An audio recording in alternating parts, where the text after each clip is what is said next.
It's now time for Talkin' Boxing with Billy C. It began as a podcast, went live on the net, and transformed into a full-blown empire. It's the only daily boxing talk show on the planet, hosted by the only guy with the balls to do it. Many have stepped into the ring. Many have tried to take the belt. And one by one, they've fallen. Another victim of the undisputed heavyweight champion of Boxing Talk Radio. Talkin' Boxing with Billy C is on now. My style is impetuous, my defense is impregnable, and I'm just ferocious. I want your heart.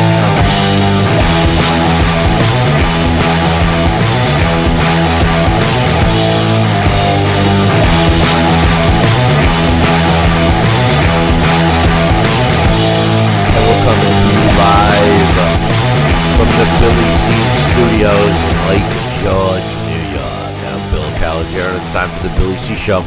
Good morning, good day, good evening, whenever you listen. I hope you're doing all right. We got a busy show scheduled for today.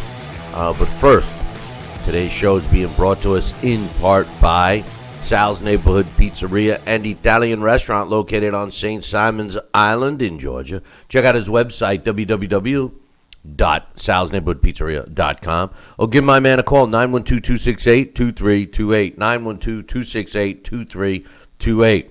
Find out why I go all the way to St. Simon's to get an authentic Italian meal. Today's show is also being brought to us in part by my book. Tom Molineaux, From Bondage to Baddest Man on the Planet, is available right now where all good books are sold, and you can literally get a copy of this book right now while you're watching or listening to the show.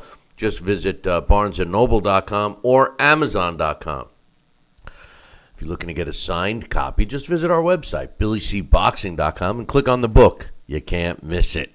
Just don't forget to, put in there what you want me to say when I sign it. And for everybody that was waiting for a copy of the books, we had shipped them all out last week. We had gotten a new supply, and we got plenty now. So if you're looking to get a copy, now's the time. And trust me, it's not too early to start thinking of the Christmas gifts. And speaking of books, I'm thinking my next one should be out early 2018. So keep your eyes open for that.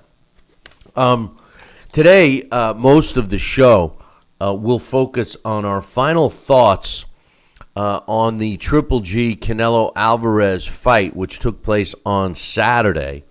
But before we get into that, our condolences, prayers, and thoughts go out to David Bay's family and friends. David Bay, a former world heavyweight title challenger, was killed in an accident over the weekend in New Jersey. He was only 60 years old. So, like I said, our thoughts, prayers, and condolences go out to the friends and family of the late David Bay, former world heavyweight title challenger. I got some news that I'm going to talk about a little bit later. Important news. Well, I might as well mention it now. Deontay Wilder and Luis Ortiz, it's been made official. We'll talk more about that on tomorrow's show. And speaking of tomorrow's show, Hall of Famer Larry Hazard scheduled to join us. And our Blast from the Past features a former world champion and a boxing Hall of Famer, as per request. And what a great fighter he was. Luis Manuel Rodriguez, a fighter that left us soon. But wait till you learn about this guy, a fighter I totally forgot about, thanks to a listener who requested us to do a blast on him. And all of a sudden I was like, oh, you're right, he fought that, oh, yeah. And his epic battles with Emil Griffith. Great fighter we'll be talking about tomorrow. Triple G-Canelo. The fight went to a draw. I did get a chance to watch it again. And I tell you the truth, I still scored it for Triple G. However, the first time around, I gave rounds 1, 4, 5, 6, 7, 8, 9, and 11 to Triple G. And Canelo 2, 3, 10, and 12. So by rounds, I was 8-4, which gave me a 116-112 score. After I watched it a second time, I actually And it's funny because when I did the post-fight show, I did say I gave the last 2 rounds to Canelo, and on my scorecard I didn't. But when I watched it again, I did officially, which changed my score 1 point, 115, 113. Still, Triple G wins the fight. Joining me right now from St. Simon's Island in Georgia is my man Sal Rocky Senecola. And Sal, did you get a chance to rewatch the fight? No, I did not, because I have that lasting impression of that first fight, and I'm panning. I'm gonna watch it again because it was a good fight. It was a very good fight to watch. But no way in the world could I have come up with a score 118 to 110 for Canelo Alvarez. That is just it's as Mike Tyson would say, it's ludicrous, and forget about it. It's unbelievable. And I had Triple G winning the fight. I had the score the same. I had 116 to 112. Scored it pretty much along the lines of Harold Letterman and yourself too, Bill. I know that Triple G lost those last 2 rounds. And, to the credit of Canelo Alvarez, his corner did entice him on and say, hey, buddy, you got to go out there. You got to do this. You got to close the show. And he did. He just didn't close enough. But Triple G still won that fight fair and square. It should have been a unanimous decision, and there was no way I saw Alvarez get that decision in any way, shape, or form.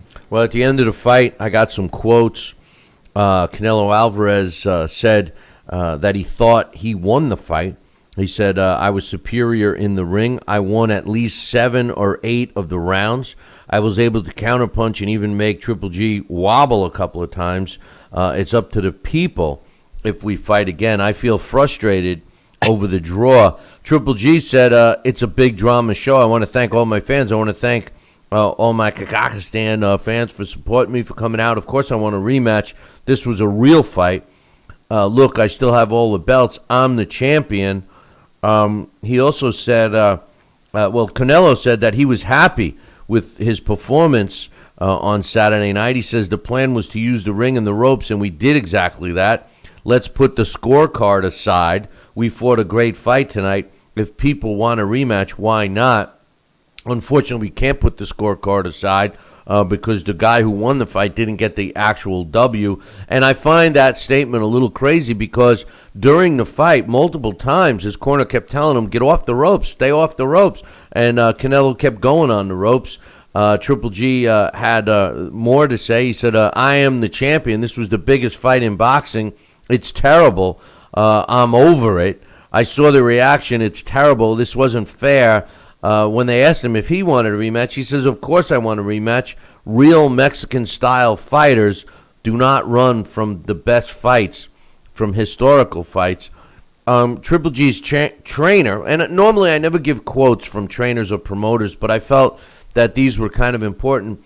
Abel Sanchez says, to paraphrase Triple G, this was a big drama score.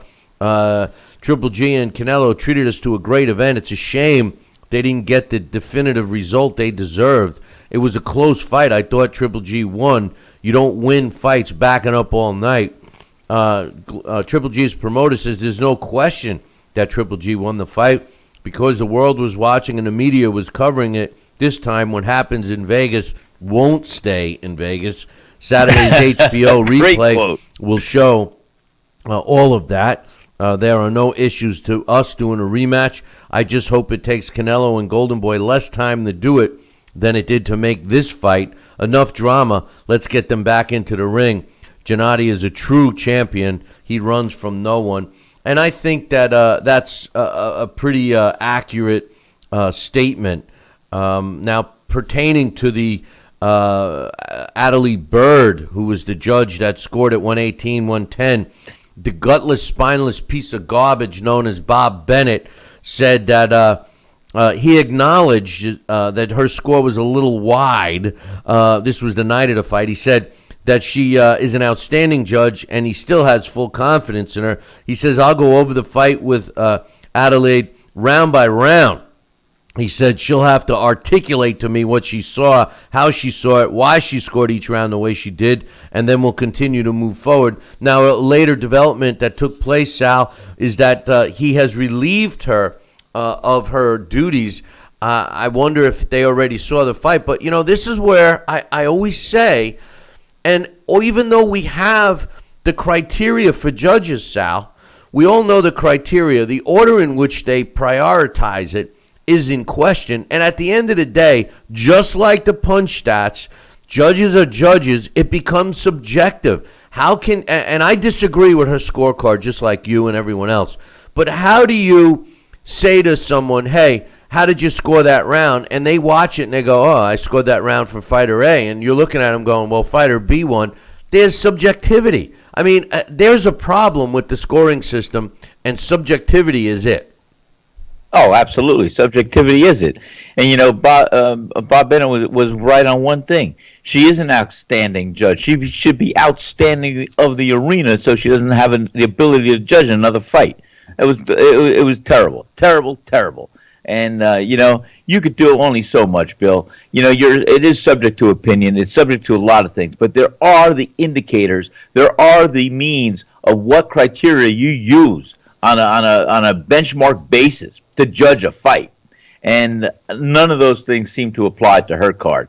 There's no way in the world did Canelo Alvarez come close to even winning by 118 to 110. I mean, I'm telling you, she should be banned for life. Well, and again, I am not defending Ms. Bird in any way, shape, or form. But, depending upon, most of that fight was fought from the television view, from the left side of the ring. Most of that fight, at least the way I saw it, watching on TV, the left side of my screen had Triple G, pushing Canelo to the ropes. He did his most damage in that area. Now, assuming that her position was somewhere away from there, she could have not seen those punches or thought that they missed or whatever, and that's a problem. But at the end of the day, the winner didn't get crowned. And to be honest with you, Sal, just like the late, great Sam Langford used to say, you always have the ability to bring your own judges to the ring. It's your left hand and your right hand. Triple G, at some point in that fight, should have went forward and gone for the knockout. I mean, he was giving Canelo some respect, too much, I think. And as the rounds unfolded, I thought that Canelo, although he displayed some pop behind his punches early in the fight, as that fight progressed, Sal, I thought he was losing the steam on his punches. That's when Canelo should have went full bore, I think. I think you're right. I think the middle rounds were key for Canelo Alvarez to be more aggressive, to come through, not throw one or two punches at a time, but to follow through with the combinations as he was doing at times where he was finding some success. I mean, he had Canelo Alvarez against the ropes, whether it was self-imposed by Canelo choosing to do that or whether he cut the ring off and had him there. He had Canelo Alvarez on the ropes many times where he could have just teed off, opened up, and just sidestep him, move aside, do this, do that, slip some punches. But as we said, he did respect Canelo Alvarez's power, and maybe one of those shots did hurt him. Maybe he had too much respect. I don't know. I see in a rematch that I have the ability to really feel that I could choose a fight, especially after the first fight. Like I said, Mayweather will beat Manny Pacquiao 99 out of 100 times. I say the second fight, they get in the ring together, Canelo Alvarez will be less effective against Triple G in the rematch, and Triple G will be more dominant. Triple G will win more convincingly, and I could actually see Triple G, as I thought would happen this fight, stop Canelo before the end of the 12th. I don't know, because if the fight, like you and I spoke briefly off air the other day, if the fight took place this year, if they were able to make this fight happen in December, I would agree. But if they make it wait till the rumor has it Cinco de Mayo in May, now you're waiting another 6 months. Triple G is now 36. I'm sorry. You age quickly in this sport. And, Canelo Alvarez looked like fatigue again was his enemy. And as far as counterpunching and his hand speed, he clearly was counterpunching better, and he clearly had the faster hand speed.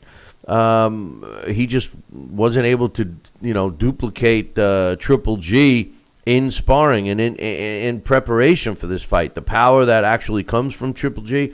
And, I saw a lot of comments saying, oh, Triple G just chased him around the ring. No, he wasn't just chasing him around the ring. He controlled where Canelo would go. And that's why most of that fight, watching from television, was on the left side of the screen. Triple G was doing that. He was the guy that was forcing that. And, when people watch it, I was chasing him around the ring. It wasn't just chasing him around the ring, no. Sal. He was maneuvering Canelo where he wanted. And in those middle rounds, like you suggested, was when he did the most damage and took a lot out of Canelo. Although credit where credit's due, Canelo did muster up more energy than Triple G had in those final 2 rounds. You are absolutely right there. But I will tell you that our good friend there, Harold Letterman, also said, and I agreed with him 100%, was I love the way that Triple G had effective aggressiveness. And he was doing that. He had command of the ring. He used an effective jab, and he put those combinations together. I thought he'd be a little more effective with landing some shots, but as I said, I think to give Canelo Alvarez credit, he was evasive. He was doing some good counterpunching, and he was in that fight throughout the fight. He could have turned it around. He came up with some big shots at times, but Triple G's got a granite chin. Let's give this guy credit, too.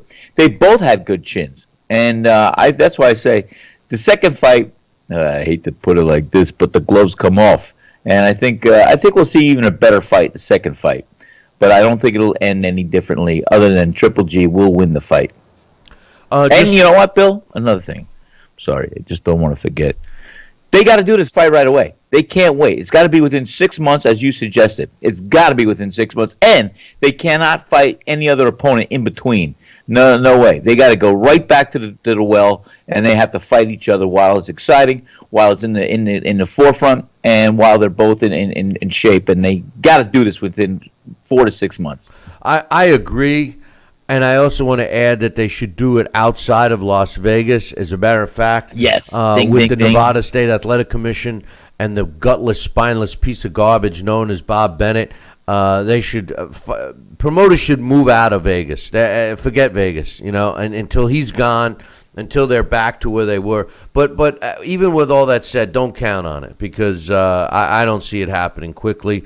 Just we got a bunch, and I mean a bunch of emails to read. I bet to get everybody's opinion here. Let me just get everyone else caught up on the rest of the fights that took place this past weekend. The co-main event on that card, Jojo Diaz improved to 25-0 with 13 knockouts when he won a unanimous decision over Rafael Big Bang Rivera, who drops the first fight of his career. He's 25-1 now with a couple of draws. 2 judges had it, 119-109. One had it, a shutout, 120-108. In the fight that impressed me the most, aside from enjoying the main event, Diego De La Hoya improved to 20-0 with 9 knockouts.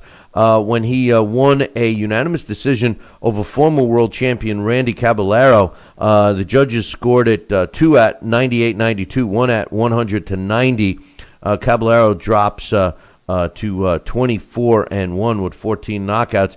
Diego De La Hoya had never faced an opponent with the caliber of Caballero, and he definitely impressed me. And kicking off the event, Ryan Blue Chip Martin improved to 20-0 with 11 knockouts when he, in my opinion, squeaked by a win over Francisco Rojo, who drops to 20-3, 98-91, 96-93, 95-94. If anything, I agree with the judge that had it 95-94. I thought Rojo might have won that fight, but the judges thought otherwise. Some other fights that took place outside of that card. Billy Joe Saunders beat Willie Monroe to improve to 25-0 with 12 knockouts with a 12-round decision. Monroe loses the third fight of his career. He's now 21-3, 117-111, 117-112, 115-114. Also on that card, Anthony Yarde, an unbeaten heavyweight, took care of Norbert Naspati after 3 rounds to improve to 13-0 with 12 knockouts. Some other fights in the World Boxing Super Series super middleweight opener. Callum Smith improved to 23-0 when he won a 12-round decision over Eric Sokolin, who drops his first fight of his career. He's 26-1 now on that one. 112, 117, 110. 116, 112, 117, 110, and 117, 111 were the scores. On a card that featured some great little guys fighting. Former or current IBF junior flyweight champ Milan Melendo improved to 37-2 when he retained his title over former 2-time champ Hiki Budlar with a split decision. Budlar drops to 31-3. Also in the junior welterweight division, Jason Paraga improved to 40-2 with a draw when he and James Onyango fought to a draw. Onyango is now 23-11-2. In the junior bantamweight division, Jonas Sultan improved to a 14-3 with 9 knockouts when he won a 12-round decision over John Real Casimiro, who drops to 24-3. And in the bantamweight division, King Arthur Villanueva improved to 31-2 when he battered Richie Menopram until he couldn't come out for the 5th round. Menopram drops to 31-7. So that was some other important fights, at least in my opinion, that took place this past weekend. Get you caught up on, Sal, you should have reminded me. I got to take a break. I was going to remind you. I was going to raise my hand. Don't go anywhere, as we will be back in 2. Billy C will be right back.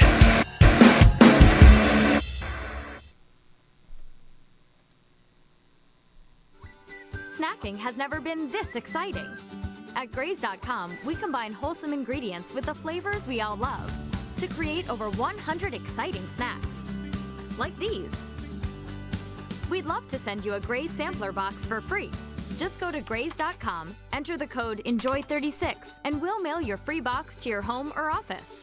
Join thousands of Grazers already in love with our exciting snacks. So come to Graze.com for your first box free. Snacking. This is important news for women using birth control medications and devices. If you or a loved one have been diagnosed with a pseudotumor after using one of these birth control drugs or devices, you may be eligible for a cash award and medical expenses. Contact the law firm of Davis & Crump right now if you or a loved one have used one of these birth control medications or devices and were diagnosed with a pseudotumor to see if you are eligible for a cash award and medical expenses. Call now. Operators are standing by. If you're over the age of 50 and considering buying an annuity in the next 60 days, I have some important news for you. Don't buy an annuity until you understand the pros and cons of annuities. A free book to help you maximize your retirement income from television host and 3-time author Josh Melberg has been released. This book reveals little-known truths about annuity strategies in simple-to-understand terms. Grab a pen right now because we are about to offer you this free book that unlocks the 5 little-known secrets we believe baby boomers and seniors should know before buying an annuity. Call 800-493-9652 now, and you'll receive a free copy of Josh Melberg's book, Next Gen Annuity Strategies Revealed. As a bonus, we'll also send you the #1 mistakes retirees are making with their investments today, and a free DVD on how you can get up to 33% more income in retirement. Call 800-493-9652 to have your free information kit rushed to your door. Again, that's 800-493-9652.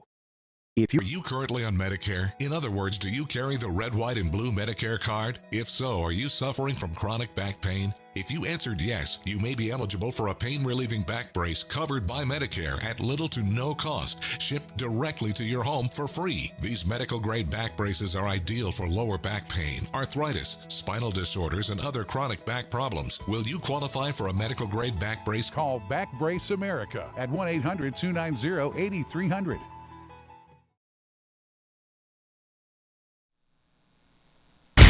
Check out BillyCBoxing.com now, or feel the wrath of the mighty mustache. Oh, that hurts! Why are you doing that to my face? I hate you. That's BillyCBoxing.com. Consider this your warning. Now back to Billy Interact with the show at BillyCBoxing.com.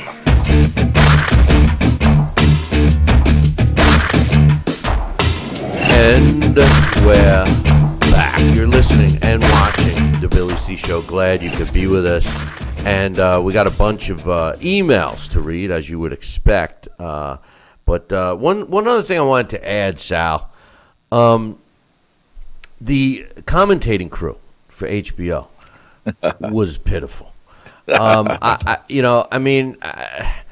Everybody knows I can't stand Mario Ronaldo and everybody from Showtime except for Al Bernstein.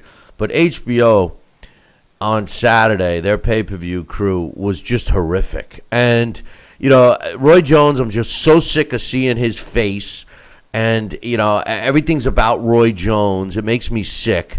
The other jabroni they brought in to work behind the scenes, they didn't even know their names. It looked like he never even was involved in the sport.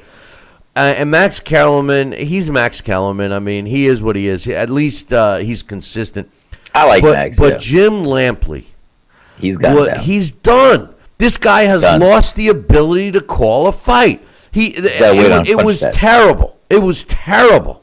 He lost the ability to call a fight. Let me say it again. He lost the ability to call a fight. All he did was look at the punch stats and respond based on those stats, which, by the way, are subjective. You can't go by the two idiots punching in their computer and call it as if it's statistics. I'm sorry. Everybody goes with the punch stats too much, Sal. And Jim Lampley, what the hell's keeping him on? He's like a tooth that you just can't yank out, man. He was, to his credit, he was one of the best at one day in his time. And he was very, very good when he was objective enough to give his opinion. He had a good knowledge, a good base of fighting and boxing and how the scores should look like and what the fighters were doing and what they can perceive, what needs to be done. He had a pretty good overall grip on the game.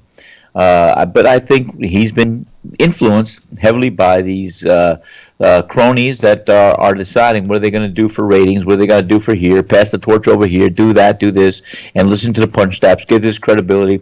So when you nullify one's ability or so, it's going to be lesser of a program you get, and that's what it's obvious that's what's happening right now. Yeah, he's got to go.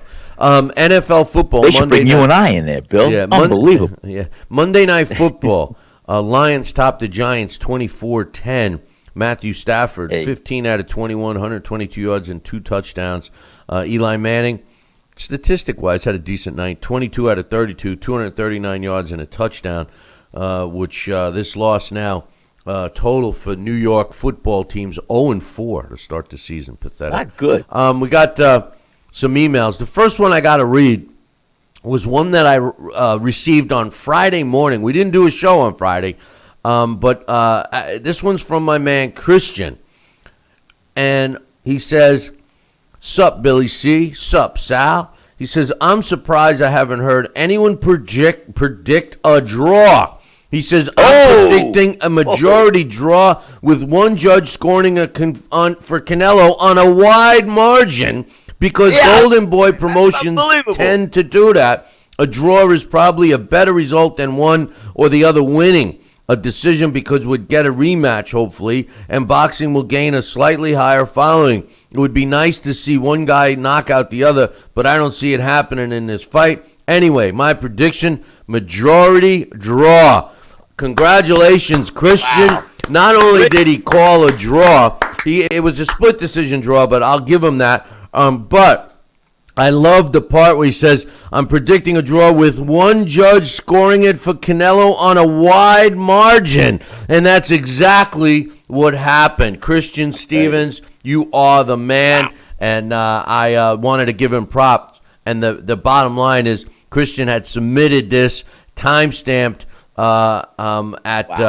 actually, he sent it late Thursday morning. So Thursday, September 14th, 11:10 a.m., was where it was. I didn't get it till Friday, but congratulations on Christian calling that one. Jesse says, "Hey, Billy C and Sal. Well, Billy, I didn't watch the fight live completely, but watched it again Monday. And sorry to say this, but I had Canelo winning rounds 2, 6, 8, 9, 11, and 12. 9 rounds. 2 to 6, he says. 9 rounds, but I had 10 as a toss-up, so I didn't score that one. Early, Canelo was standing in the pocket and landing crisp punches. Canelo was slipping the punches, moving good, and countering with clean shots. Overall, Canelo landed the clean, effective punches in those rounds I scored. Triple G, if you're going to use your chin as a defense, you better connect with powerful punches on the face and body like Chavez Sr. Triple G didn't throw enough and missed so many with Canelo rolling and moving his body to avoid the punches. Maybe Bird's scoring is not so crazy. It's not the fight I expected. I was expecting more fire exchanges. I know Canelo backed up a little bit more than expected, but Triple G was chasing him, not cutting off the ring more than before. Hey, everybody's entitled to their opinion, but like I said earlier, Sal, I felt that Triple G was cutting the ring off. He certainly wasn't just chasing him around. But this is the point, subjectivity. We can all watch the same fight and all have different feel for those types of punches. Does one solid punch equal how many jabs that land flush? When somebody throws a punch and a fighter rolls with it and it slightly connects, does it score? I mean, these are all it's all subjectivity. There is no rule that says, yes, you must score it. No, you must not. There's no rule in place. No, it's true. And, that's why it's so subject to one's opinion. What do you think about if the judges had in front of them that they could refer to or look at the perfect picture if they got a TV monitor alongside the ring? Would that take away from something, or would that add to something where they could see the best position of the fight through a TV monitor as we do in the public? You know something? I have brought that up on shows from years gone by, and here's the thing. It's a catch-22. Yeah. Because when you're live, most sports now with the technology, camera, ISOs, all that stuff, you can almost watch a sporting event better at home. You got the replays and everything else. And the atmosphere in the live event. However, boxing is different. You watch boxing live, especially ringside, and you see those shots, feel those shots, hear those shots way better than you do on TV. But with that said, I think there is an argument, a justifiable argument, that would take the judges out of ringside and put them in an area, a room, so to speak, that they can look at the best camera shots, look at replays, not hear crowd noise, not hear commentating, just the fight in silence. I wonder if the judging would become more even.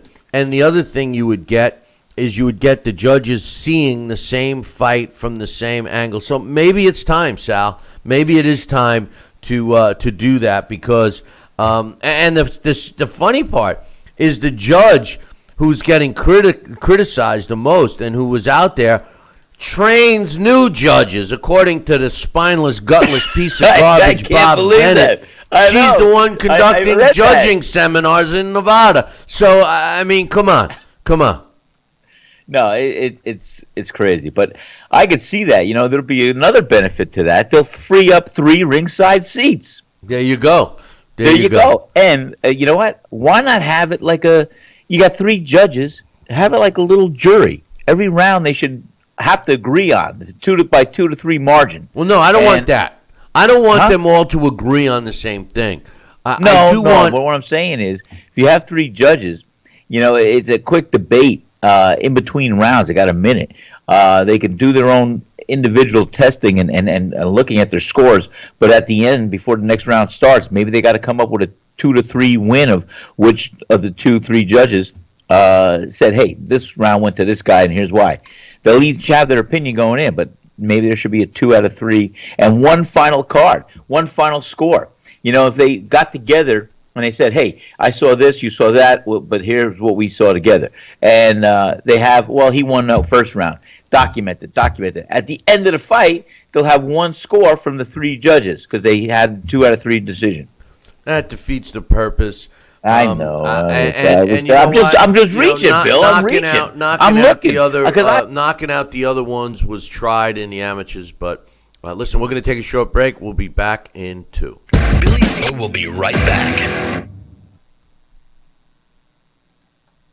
Listen to this important message. If you owe money to the IRS, you will want to hear this. Penalties compound daily on your back taxes, putting you under a mountain of debt.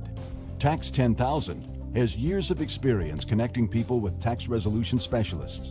Working through the IRS Fresh Start program, they will handle all the necessary forms, and if you qualify, you may end up saving thousands of dollars.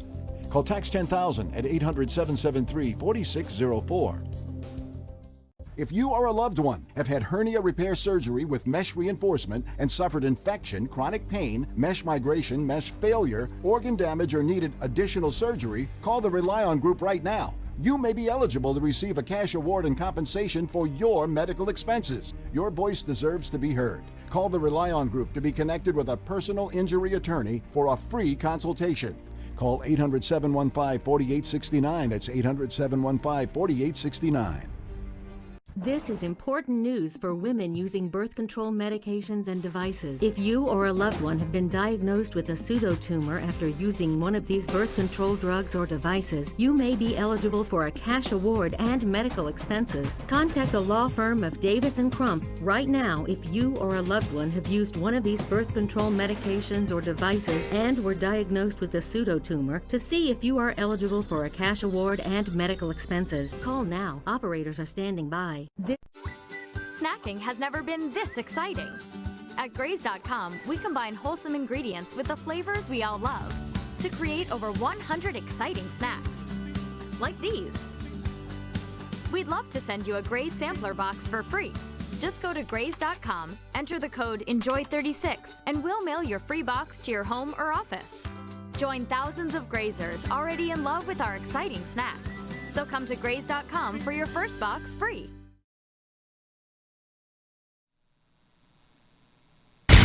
Check out BillyCBoxing.com now, or feel the wrath of the mighty mustache. Oh, that hurts! Why are you doing that to my face? I hate you. That's BillyCBoxing.com. Consider this your warning. Now back to Billy C. Interact with the show at BillyCBoxing.com.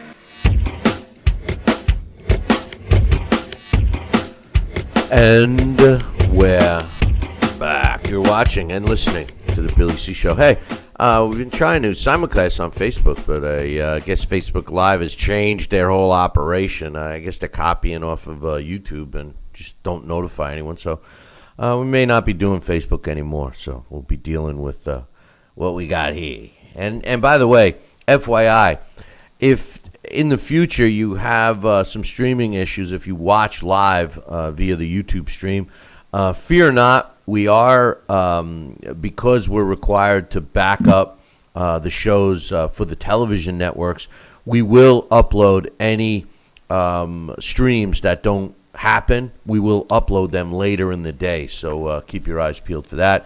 I'm here with my man Sal Rocky Senecola, and we're reading a bunch of emails for final thoughts on Triple G Canelo. This one's from Rick. Rick, he says, damn, Billy C., you called it.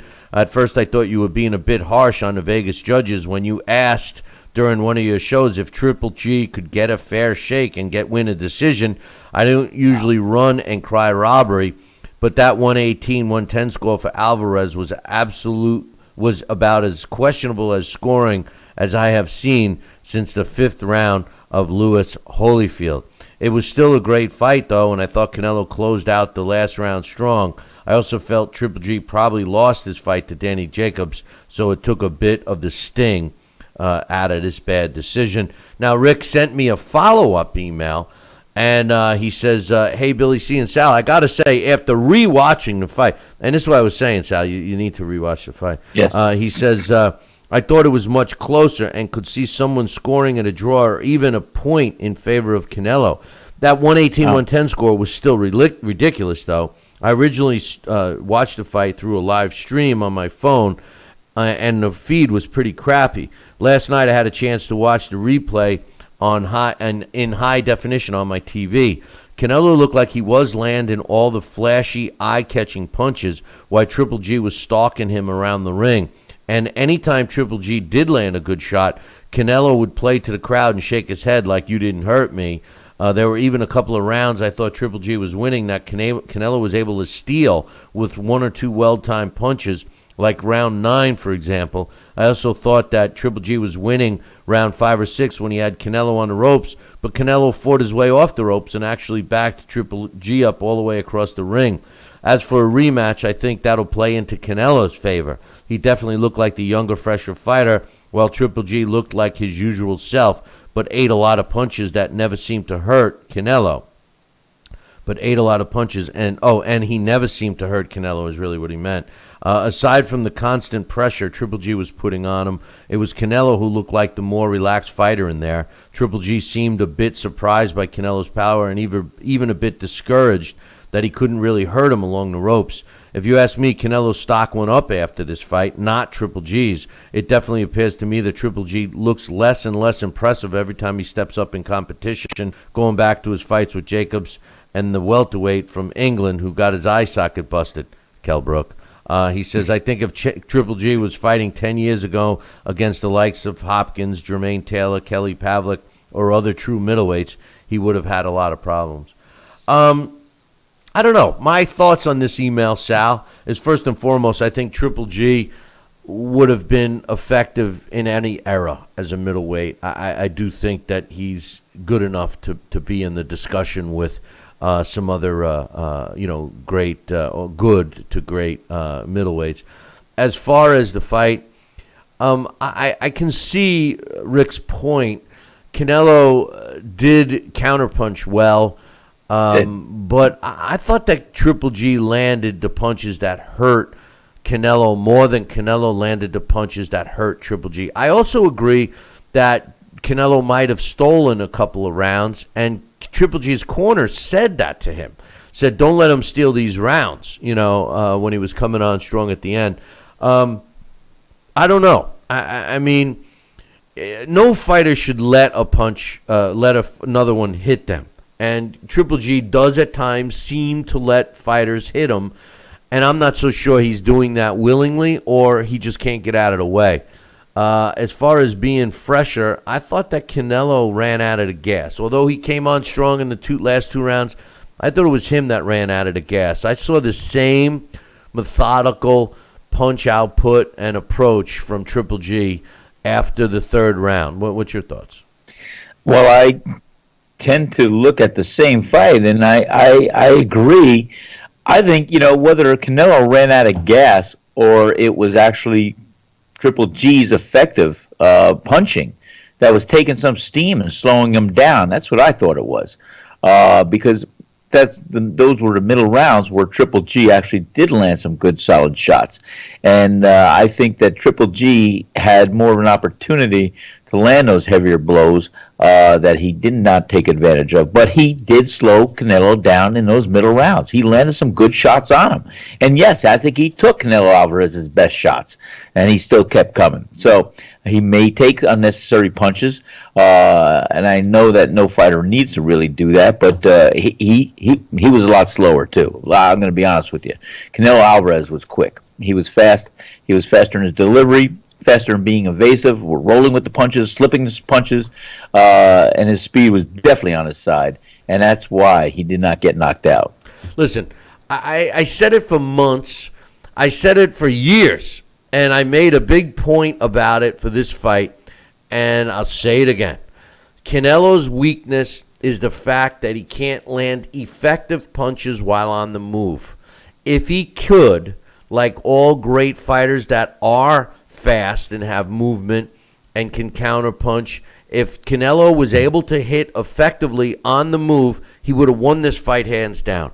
But because he had to plant and basically think before he let power go, where they would inflict some damage on Triple G. By the time he did it, Triple G already changed the pace of that particular section of the fight, that swap of punches. While he's planting his feet, getting ready, Canelo, Triple G's throwing the punches. So, that was the weakness of the fight, Sal. I said it many, many times, and I didn't really expect it to be so prominent as it was on Saturday night. But let's call a spade a spade. It was prominent. The fact that Canelo can't land effective punches on the move basically should have cost him this fight.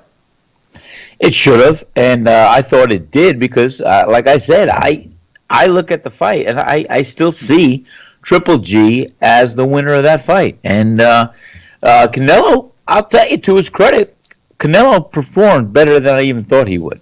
And I called the fight differently going into the fight. I thought that Triple G would have slowed him down, stopped him in the later rounds.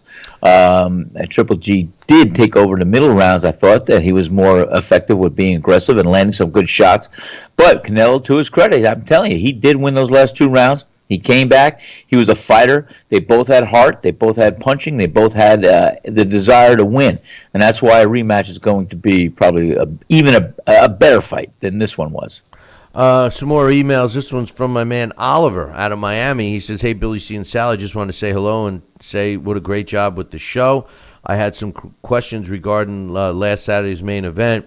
The 3 judges for the fight, how many fights and title fights had each judge had before Saturday's card? And do you think a time like this, is it possible to find start?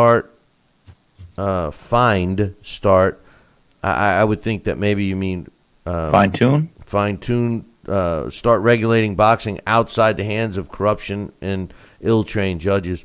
I get your gist, Oliver, and first and foremost, from an experience point of view, all of the judges that were assigned had substantial title fights under their belts. I mean, I think the lowest one, if my memory serves me correctly, was 40 title fights, and the highest one being about 115. So I think that, from their record-wise, they were all there.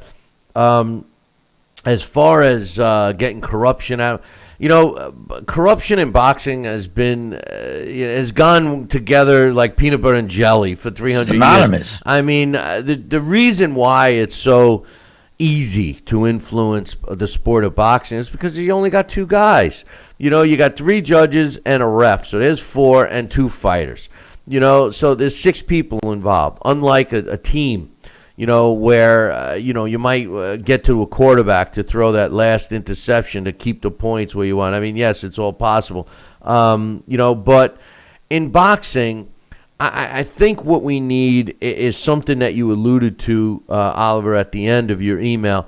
I think that the training process, just like I say that there's not enough good teachers for trainers anymore, we have a lot of rah-rah men. I think the same is with the judges. When you look at some of these judges and referees who, in my opinion, are complete garbage, getting accolades from commentators like, Joe Cortez, Joe Cortez, one of the worst, referees in the history of the sport, a Hall of Famer. Now he teaches other referees. You got, judges like the one this past weekend.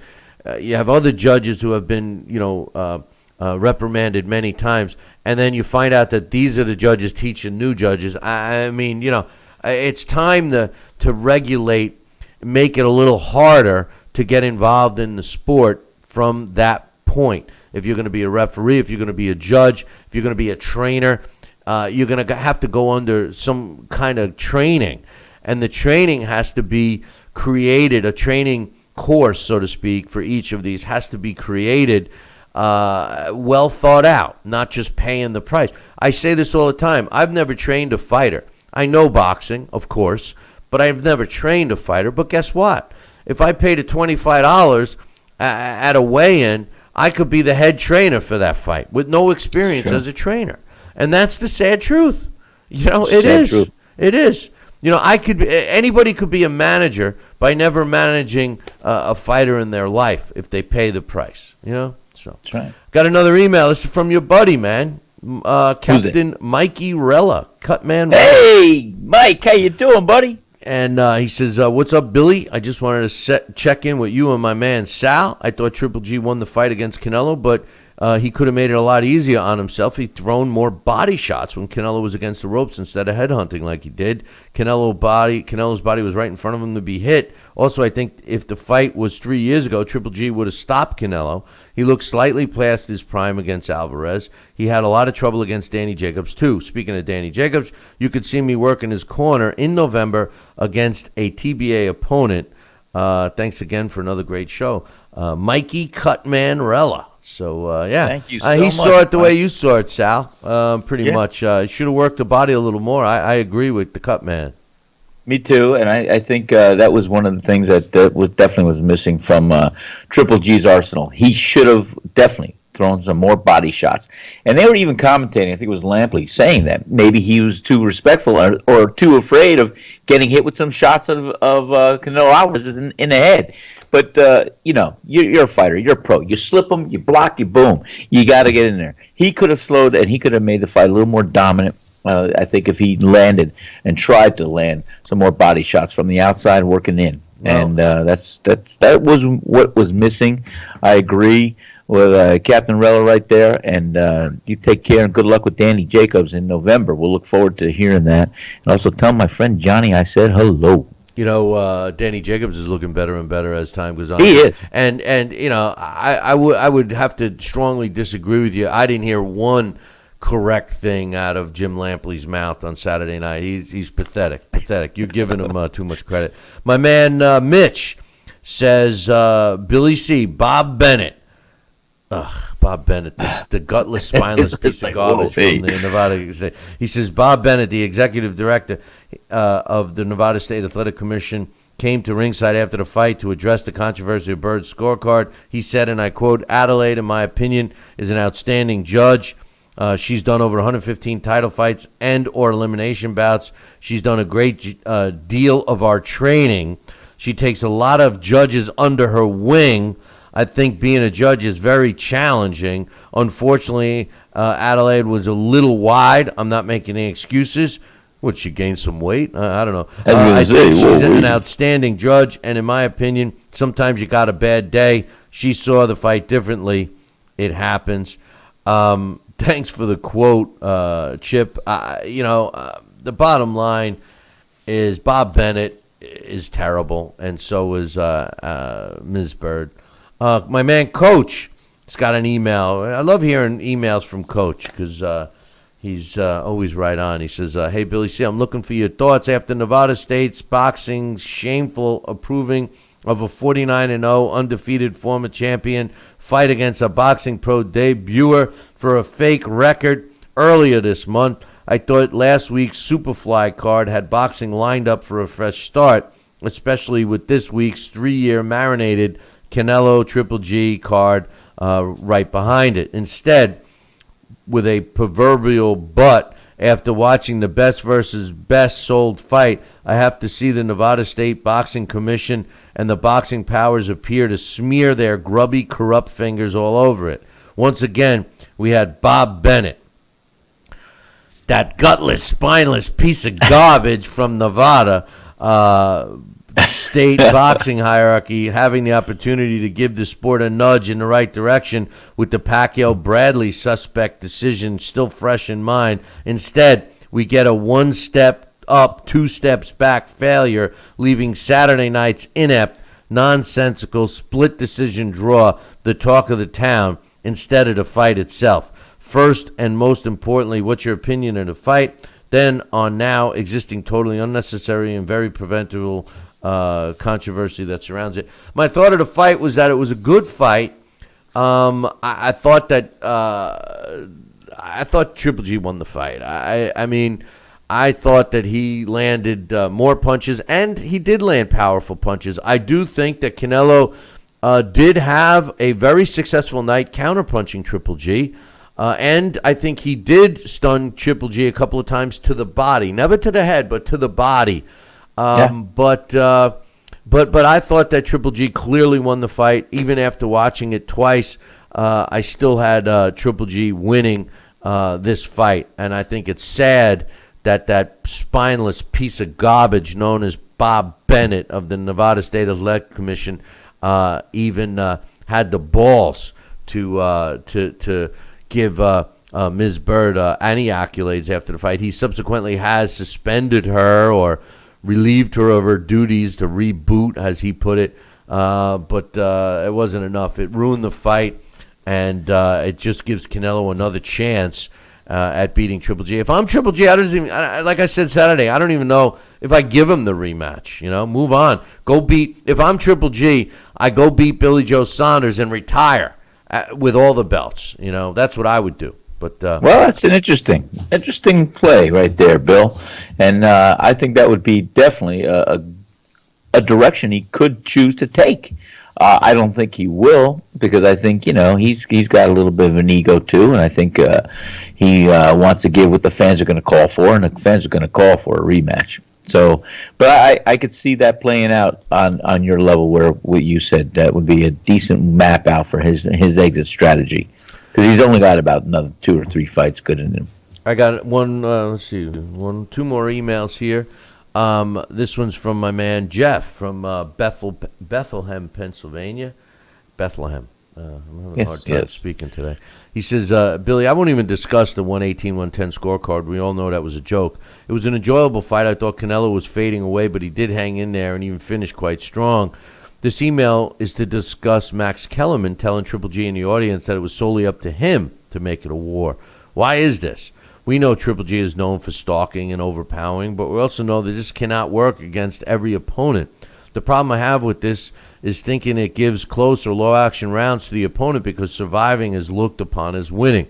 It's up to both fighters to make it a war. Canelo talked big on Mexican fight style, going toe-to-toe and even talking KO. And by the way, he even said, I want to make this a fight. It all depends on Triple G. Is he going to dance with me? That Canelo said that, But anyway, he says his style on Saturday was meant to win a decision, survive through 12 rounds. I agree with that. He says, I love both fighters, but why should Max give Canelo rounds based on surviving Triple G's onslaughts? When Canelo chose to throw, he was every bit as effective as Triple G, but the backward movement was clearly a result of feeling the punches and pressure. Canelo took Triple G's punches well, as Triple G took Canelo's, but that alone shouldn't win rounds. The fighter forcing the pace should receive credit for making the fight. Thanks for the post-fight show. It's always appreciated. Well, thanks for the email. Very good email. Max Kellerman, I thought it was pretty obvious that HBO was siding with Canelo. And I find that kind of strange since Triple G has been loyal to HBO for quite some time. And I thought, listen, the whole commentating crew of HBO sucked. I mean, Roy Jones is done. I can't even listen to him anymore. Mauro Ranallo is still the worst ever. But Roy Jones and Lampley and Max Kellerman are becoming very painful to listen to as well. So it's time for a change. One last email. This one is from my man Dan, and Dan is back covering some stuff for us. So you can check out his column up on BillyCBoxing.com. He says, Billy C, Triple G Canelo was a good fight. Don't know what that one judge was watching. I thought Triple G shaded it. 118-110 was a joke. Commission needs to look at that judge. On the plus side, just heard the news that Rigondeaux-Lomachenko is happening. I'm so excited for this fight. This is a purist fight. There's no doubt about that, Dan. We will be talking about some fights that were added. And as a matter of fact, I'll mention some right now. Deontay Wilder and Luis Ortiz is officially set, which is a good thing. That fight is officially set for November 4th in New York at the Barclays Center in Brooklyn, which is good, man. I'm really looking forward to that fight. We'll talk more about it in detail tomorrow. They're having a official announcement in New York City on Wednesday. But Deontay Wilder, 38-0 with 37 knockouts. Luis Ortiz, quality fighter. Definitely the best fighter that Deontay will have faced. It'll be a big test for Wilder. The only thing I'm going to say, and I don't want to make any excuses, Sal. But I know. I was waiting for you to say. I don't want to make any excuses, but Luis Ortiz hasn't fought in a year, and he's 39 years old. But the bottom line is it still will be an impressive win if Deontay can beat him. Also, another fight we just mentioned from the email, Lomachenko, Guillermo Rigondeaux is set December 9th at Madison Square Garden. It'll be on ESPN, which will be a good one. The Wilder Ortiz is on Showtime. So that'll be another good fight for us to keep our eyes open. And they finally announced the super middleweight fight between Rob Brandt, 22-0, against Kazilian, I guess he's at least 97 years old, Jürgen Brammer, will be taking place October 27th. So we have that. One other thing I want to mention, did you hear, Sal, that, and I know you're going to be psyched about this, but Julio Cesar Chavez Jr. Is making a comeback. He's going to be fighting again. And I know you're excited about that one, huh? I mean, he's coming back. He wants to fight again, and they have him slated to fight. What happened to me notes? What happened to me notes? Notes, eh? Where is it? I guess I lost it. I guess I misplaced it. Oh no! He's making a comeback, taking on Anthony Durrell. In November at super middleweight. How many chances does this guy get, Sal? You know what? I don't even want to watch him. I mean, he was a punching bag for Canelo Alvarez. Not to the credit of Canelo Alvarez, but by the election of Julio Cesar Chavez Jr. He just laid there on the ropes, and he was a target, and he was a punching bag. And that's what made Canelo Alvarez look so good in that prior fight. At super middleweight, that's funny about that. Chavez Jr. said how drained he was, and now he's fighting back. Another fight, and I don't understand why people. Joey Dwejko, he's 17-4-4. He's taking on Demetrius Banks, who's 9-1 in Philly. Joey is from Philly. I've called his fights. I've sat on a plane where we both almost got killed. It was the most horrific flight I ever took. Here's the thing. Joey Dwejko is a decent fighter, but I think he's in the wrong weight class. He's short and fat. He's kind of got the physique of Tony Galento, two-ton Tony Galento. If this guy could lose some weight, he would be a top cruiserweight. If he could come in at 199, this guy, I mean, he's got a good jab and he's got some pop. He's 17-4-4 with 10 knockouts. I just don't understand why the powers that be that surround him are keeping him in this division, Sal. How heavy does he weigh in usually about? About 230. Well, yeah, he could lose 30 pounds, I'm sure. Easily. All you got to do is look at him. He could definitely lose 30 pounds. He looks like Humpty Dumpty, for God's sakes. And I like him. Hey, whatever happened to Butterbean? He's a great kid. I mean, from a personal point, I mean, he's a great guy. His father works with him. I mean, great guys. But he's in the wrong weight class. He's never going to compete, and he's not that tall. So he's never going to be able to compete with these Anthony Joshuas and Deontay Wilders and Luis Ortiz and these big heavyweights of today. They're over 6'5", they're 250 pounds, a guy that's 5'10", 5'11", 230 that's, built like Humpty Dumpty is not going to fare well. He's just not, Sal. Well, I'd like to see him fight and see what he does. But I'll tell you what, I could see him going to cruiserweight. I mean, that's inevitable if he did choose to get the. I'm not going to plug any diet plan, so don't worry about it. But if perhaps he was committed to losing some weight, he might be able to be very effective as a cruiserweight. He's got the tools. I think he's got a great jab, and he's got some pop. I don't think he would lose pop by losing the weight. Maybe he wouldn't. I don't know. I mean, he's been in some good fights. I just would like to see the guy. If the guy was in shape, I mean, he could be. Right now, all he is an opponent. they build up his record, and he's an opponent. I mean, that's the fact. Hey, listen, we're going to take a short break. When we come back, Dax Khan is going to join us, and he's going to give us his final thoughts on the Triple G-Canelo fight. So don't go nowhere. Billy C will be right back. Part of the Billy C Boxing Network. If you're over the age of 50 and considering buying an annuity in the next 60 days, I have some important news for you. Don't buy an annuity until you understand the pros and cons of annuities. A free book to help you maximize your retirement income from television host and three-time author Josh Melberg has been released. This book reveals little-known truths about annuity strategies in simple-to-understand terms. Grab a pen right now because we are about to offer you this free book that unlocks the 5 little-known secrets we believe baby boomers and seniors should know before buying an annuity. Call 800-493-9652 now, and you'll receive a free copy of Josh Melberg's book, Next Gen Annuity Strategies Revealed. As a bonus, we'll also send you the #1 mistakes retirees are making with their investments today, and a free DVD on how you can get up to 33% more income in retirement. Call 800-493-9652 to have your free information kit rushed to your door. Again, that's 800-493-9652.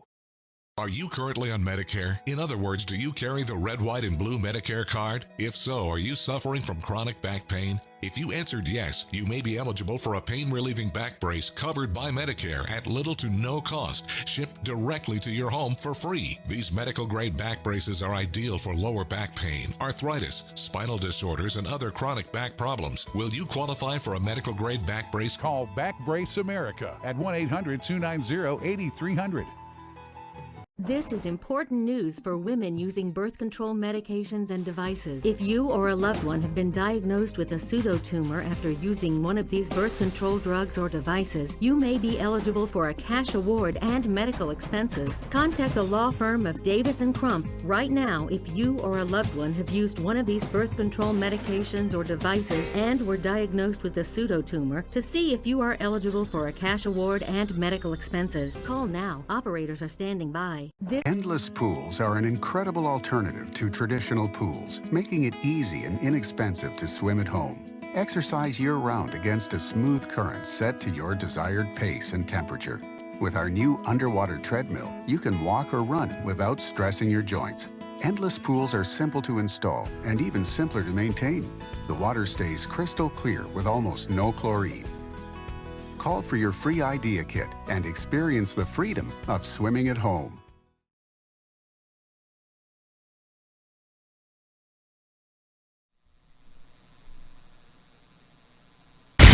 Check out BillyCBoxing.com now, or feel the wrath of the mighty mustache. Oh, that hurts! Why are you doing that to my face? I hate you. That's BillyCBoxing.com. Consider this your warning. Now back to Billy C. Interact with the show at BillyCBoxing.com.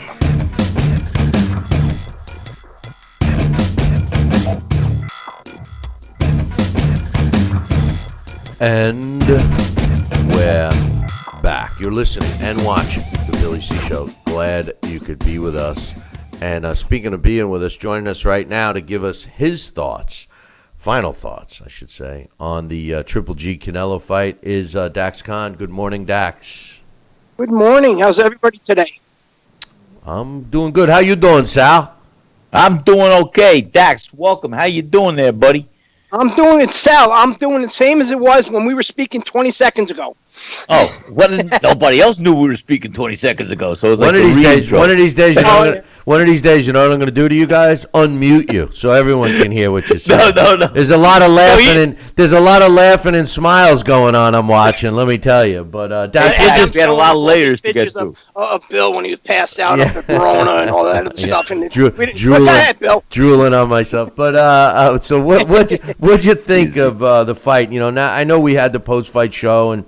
We've had a chance to digest it. I watched it again, and I know you're up on all the social media. You've heard and commented on comments. I mean, what's your thoughts? As a Monday morning quarterback.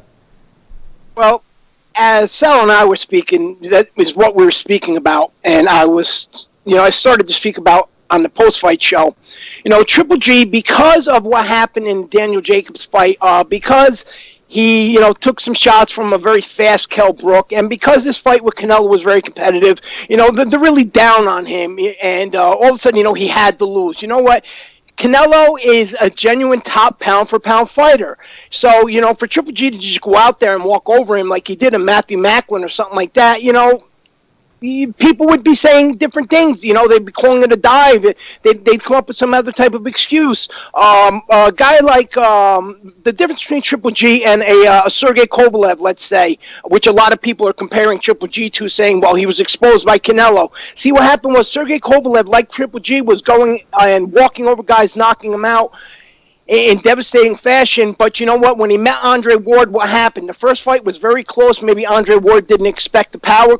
He didn't expect Kovalev to be that good of a boxer, but he adjusted in the rematch. He knocked Kovalev out. Triple G has layers to him. He is not just a power puncher. He's a boxer. This is why he had so many amateur fights on that international elite level, and he only had those handful of losses because the guy is able to do more than just punch. When you're in there and you're at that type of a level, you have to know exactly when to turn it on and when not to. And we've seen that with Daniel Jacobs, a guy who a lot of people, again, they expected Triple G just to go over and knock him out because of that knockout loss that Jacobs suffered earlier on in his career. But they forget Daniel Jacobs at that point in time was on a 12-fight KO streak, and Danny, was the middleweight champion. And all of a sudden, Danny Jacobs' stock went up. But Danny Jacobs, something, his stock was always there. People just weren't paying attention to exactly how good of a fighter he was. This is, you say Monday morning quarterbacks, those are the guys I call the front runners. As for Canelo, remember, against Erisani Lara, there were scores of 113, 115 by Dave Moretti, who had it for Lara, and Jerry Roth had it 115, 113 for Canelo, which is good. You know what? They're in the same ballpark. One guy favored something a little more than the other did, but you know what? They're in the same ballpark, 115, 113.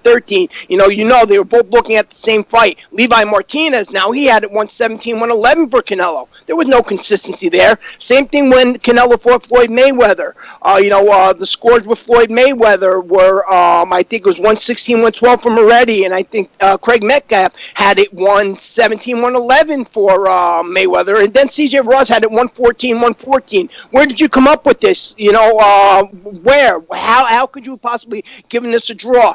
What happens is this is what we see as in terms of we know who's selling. We know who's going to be the next big star. So you know what? It's okay if he loses, but you know what? We don't want him to lose by a lot because with today's fans and this era of thinking, if he loses by a lot, all of a sudden he's not a good fighter. BoxRec, probably the most referred to source by the average fan because of their stats, even though they're not always the most accurate. When you look on there, they have Canelo as the pound-for-pound best fighter in boxing today.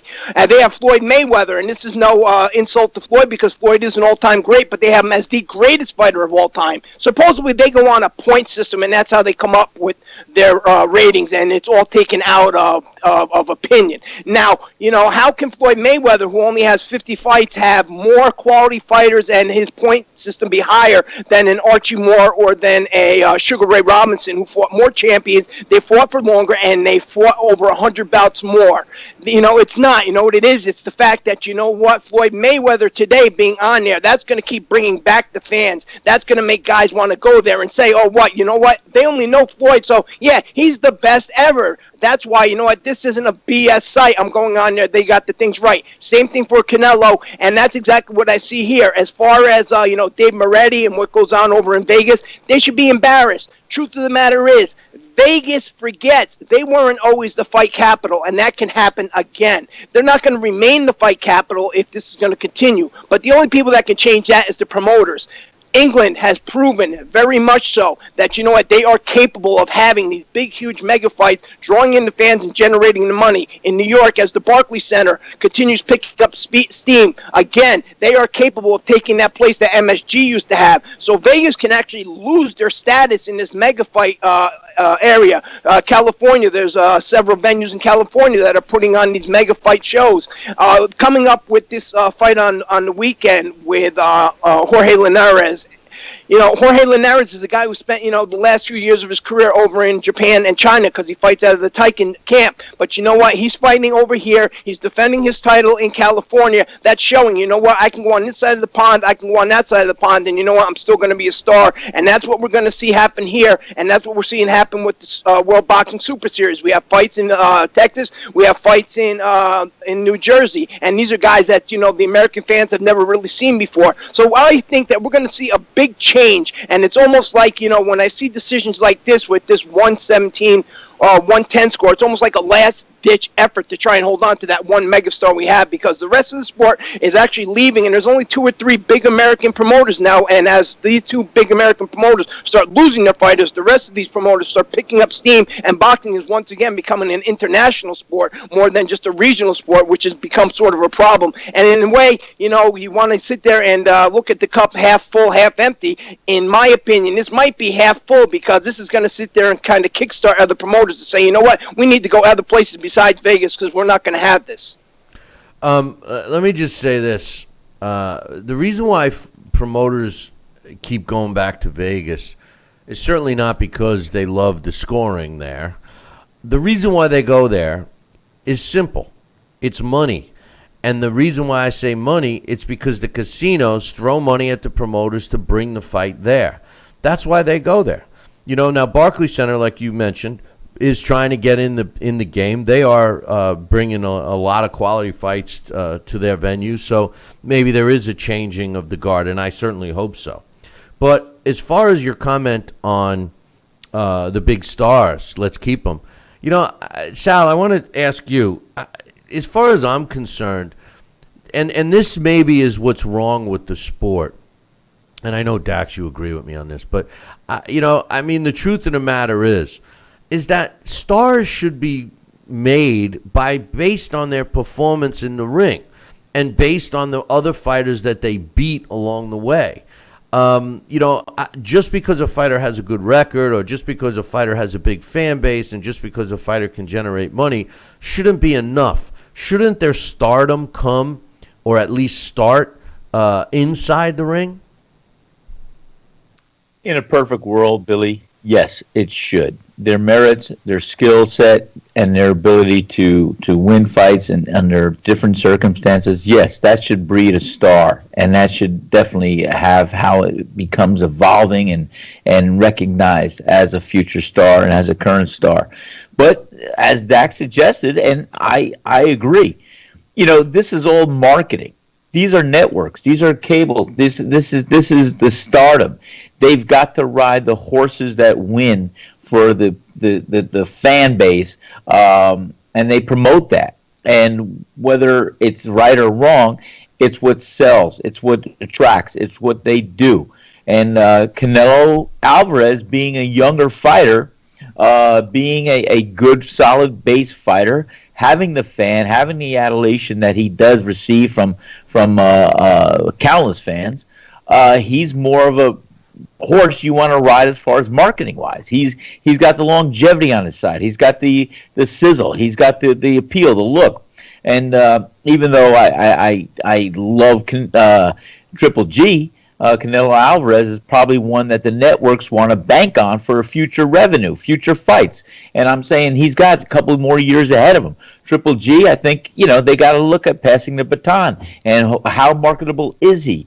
There's a whole gamut and a whole formula these guys are using, but they really just look at what is the best way to raise dollars and who are the most attractive fighters that we could push, that we could ride, that we could generate, that we could sustain to get the marketing dollars we need.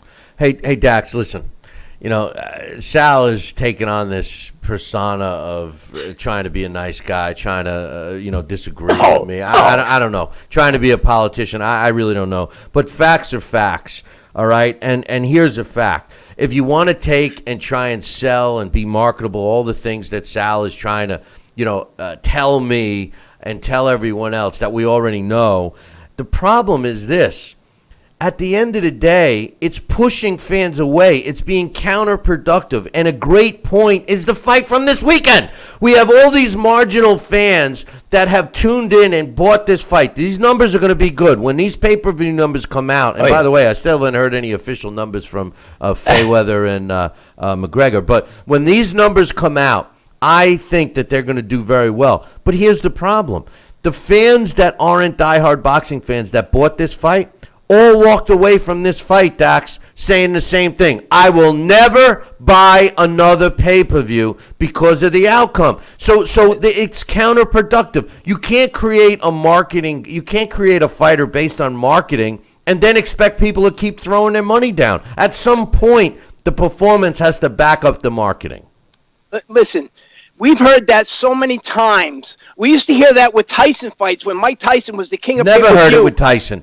Everybody thought that they got their money's worth, whether the fight was 5 seconds or 5 minutes. Oh, you know what? This was only I paid $50 for 4 minutes. Now this is in the 80s, but $50, is like $80 today. Pay-per-view is generated on the casual fans, not the diehard fans, and that's why these certain types of fighters are the ones that sell. You brought up a very valid point when you said, you know what, in Vegas, these people come there because of what they're doing is these casinos will throw money to the promoters to bring these fighters there. Sal brought up another valid point about, you know what, how you marketing guys. And you know something? We'll use a guy like Anthony Joshua, for example. The biggest thing that sells in boxing today is the O. If you brought in Anthony Joshua to Vegas, and let's say he went the distance with somebody and he won in a similar situation like what happened last weekend, where he even got on the wrong side of the decision, all of a sudden Anthony Joshua is not as marketable as he was before that fight.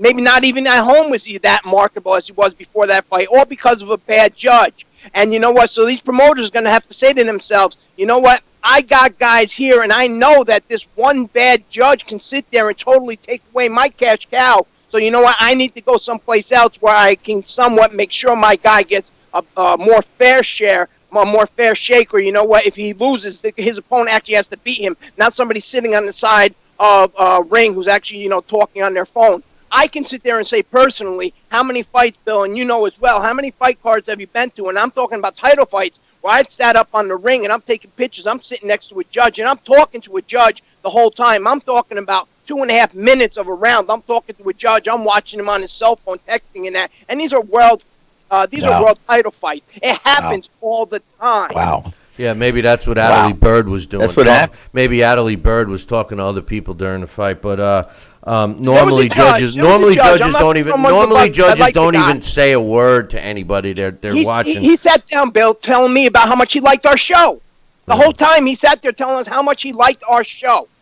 Well, listen, the bottom line is you create marketing is important in any sport, and especially in boxing. You create a name. You through marketing, you create a name, and at some point, that name has to fulfill what you've built up. And I'm sorry, and you are right. I mean, the pay-per-view, the diehard fans are going to buy them anyway.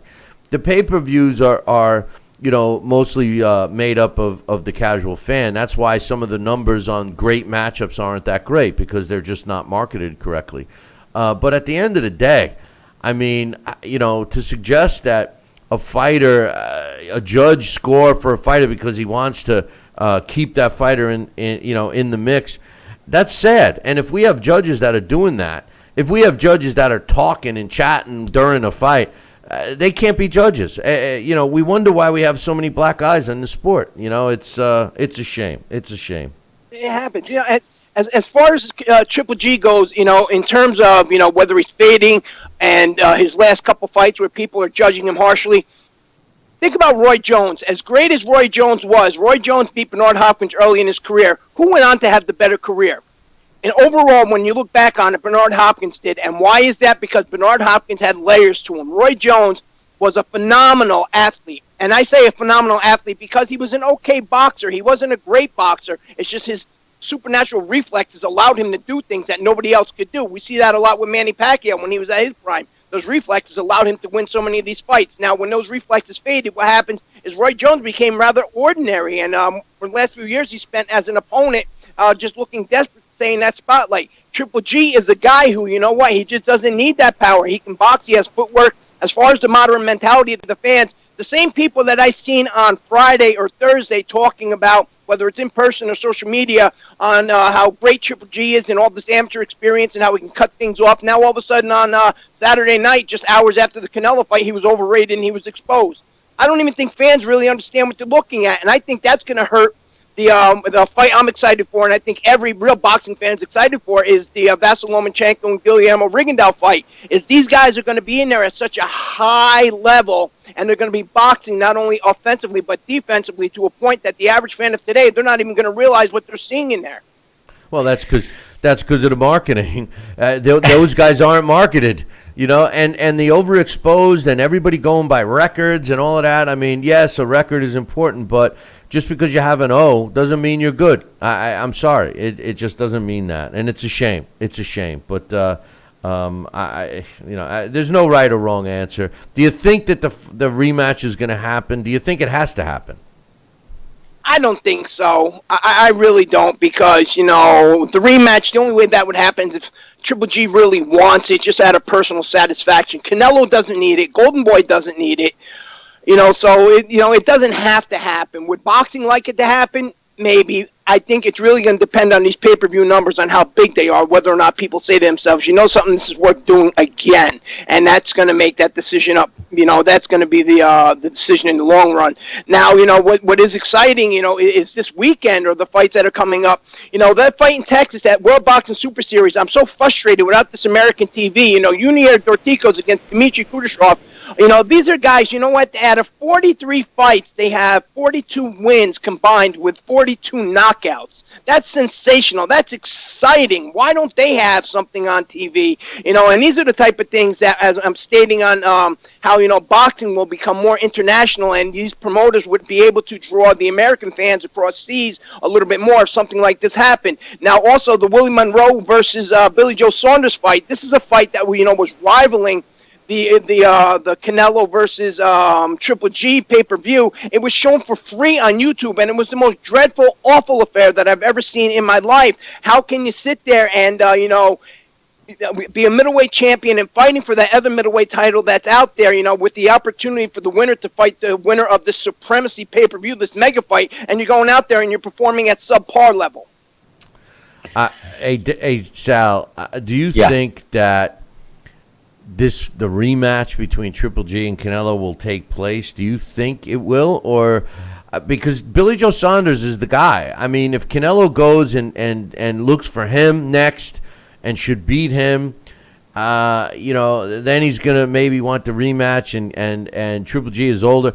At this point, I don't know. I think that the truth of the matter is I'm not so sure that they will have a rematch. I think it, and the problem I'm having is who's in the driver's seat. Canelo's going to want to be in the driver's seat like he was last time, and I think Triple G should be. I think Triple G should be, stingy. I think he should be in the driver's seat. If not, I think he should move on. What do you think? I think he deserves to be in a driver's seat, and I think the fight should take place. And you know what? They both have something to prove, and I could see how Billy Joe Saunders could play as being the next fight for either fighter. Why would validate to do that? But I think these guys got to get back in the ring before they face another opponent. And I think so for a multitude of reasons. I think they should take it out of Vegas. I think that, hey, whatever happened, why don't they just have a judge that represents the fighter's home country, one judge each, and a domestic judge of where the fight's being taken place. There's 3 judges. All, things should be done differently. They should have had a judge from Russia. They should have had a judge from Mexico. They should have had a judge from the United States, the home country, and each of the other countries where the fighter is from. Sal, that's negotiations. That's negotiations, and that's what like a Triple G should insist on, or something like that. Right, but I think this next fight, I don't think Vegas deserves it. Well, they say, the commission is the one who appoints the judges, yes. But, during Yes. those negotiations, you can sit there and say, we're sitting there negotiating a fight between South Santa Cola and Billy C. That's where we sit there and say, I'm representing South Santa Cola. This is what's going to happen. We're going to get a guy from St. Simons, Georgia judging. We're going to get a guy from up in Queensbury, New York judging. And then we're going to get a guy from Vegas judging. If not, I'm going to tell you what, my guy Sal is going to fight somebody else, and Billy C can look for somebody else to fight. And that's how it's going to be. And I want that down in writing before my guy signs that contract. Well, either way, a loss for both fighters in a rematch, I don't think hurts either one of them. I mean, Triple G's on his last legs in terms of his career. I think I'm a fan of Triple G, and I don't see the same Triple G I saw a few years ago. And Canelo, should he lose, does not affect him. He's 27, 28 years old. He's still a quality fighter, still one of the biggest names, if not the biggest name in the sport. So, to me, I think a rematch is justified, but if I'm Triple G, I definitely don't conform to all of the requirements that Canelo's going to want. And if he doesn't, lay it on the table now. If he's not going to play, then move on. Get Billy Joe Saunders, because Triple G closing a career with a win over Billy Joe Saunders. He's got all the belts. He could say, F you to everybody and walk away. That's what I would do, guys. Interesting. That's a hell of a scenario and a hell of a chapter to close a beautiful career on. And Bill, it might just be in his cards. I don't know. Fight someplace else, not Vegas, and sit there and say, you know what? If I'm going to go out with a genuine loss on my with a loss on my record, I want it to be genuine. I don't want it to be done by incompetent judging. Before I go, Bill, I've seen a lot of people in the last 2 days actually complain about 2017 and say, you know what? This hasn't been a great year. There's been no big fights, and whether or not they were actually basing it saying, Triple G isn't really that big of a name. And this is what I mean about these casual fans that really don't know the sport. But when you look at Triple G and Canelo, Triple G Jacobs, you had Gonzalez versus Rungvisy twice. You had Cruz versus Frampton. Usyk Huck, that whole World Boxing Super Series, the Ward Kovalev, Thurman Garcia. Now we got Charlo Lubin, Dorticos, Linares, Campbell coming up. Benavidez, Gavril, Lomachenko, Rigondeaux coming up. We got Klitschko Joshua happened. We have Wilder Ortiz coming up. 2017 has been a great year. Great year. I agree. No, how can 2018 even try possibly compete with it? No. Well, those are anybody that makes statements like that generally are Floyd Mayweather cronies. I mean, really, that's what I have seen. Because anybody that doesn't think that 2017 was arguably one of the best years in boxing in a decade hasn't watched any fights. That's for sure. But Dax, no, this person was actually basing it off of the 80s. Well, I mean, the 80s was the benchmark. And I say this all the time. If you would have asked me that in the 80s, I would have laughed at you. But, as it turned out, it was the last great era of the sport, so we're catching up. You know what? If we're going out to eat and somebody sits there and says, oh, I'm paying, where do you want to go? Do you want to go to the $9.99 buffet where the fish is kind of suspect and that chicken still has feathers coming off of it because you can get as much as you want? Or do you want to sit there and go to that restaurant with that nice prime rib the prime rib may be a little bit shorter, you may not, your stomach may not be as full, but you know what, it was darn good, or you're going to be happy just eating a lot of that chicken, and picking those feathers out of your teeth? I would go to the same place no matter what, whether I'm paying or you're paying, Dax. But you know what? You know what that place is? Sal's Restaurant in St. Simons. Anyway. My point is, you know what? You got it. What's there, the quality for now. Every era change, and for this era, this year has been nothing but quality. Not every era can be the 80s, and in the 1980s, people were wondering what happened. Where was the 70s? Where was the 60s? Where was the 50s? So, for these guys that sit there and talk about and say, I can't say that fighter so-and-so from 1950 was better than this fighter from today because I never got an opportunity to see them. There's not even any footage on YouTube. How can you sit there and say that, that era was better than this one because you know what? You weren't around to watch that era anyway. This is true. Every generation thinks the era before was better. So, Dax, great job, and we'll look forward to you later in the week, my man. All right, everybody, enjoy your day. Take Dax, care. have a great day. That's Dax Khan. You could check him out up on our website, BillyCBoxing.com. And we're going to take a short break right now. And when I come back, Sal and I will talk about some of those fights that we just mentioned and maybe some other stuff. So don't go nowhere. Billy C will be right back. Part of the Billy C Boxing Network. If you're over the age of 50 and considering buying an annuity in the next 60 days, I have some important news for you. Don't buy an annuity until you understand the pros and cons of annuities. A free book to help you maximize your retirement income from television host and three-time author Josh Melberg has been released. This book reveals little-known truths about annuity strategies in simple-to-understand terms. Grab a pen right now because we are about to offer you this free book that unlocks the 5 little-known secrets we believe baby boomers and seniors should know before buying an annuity.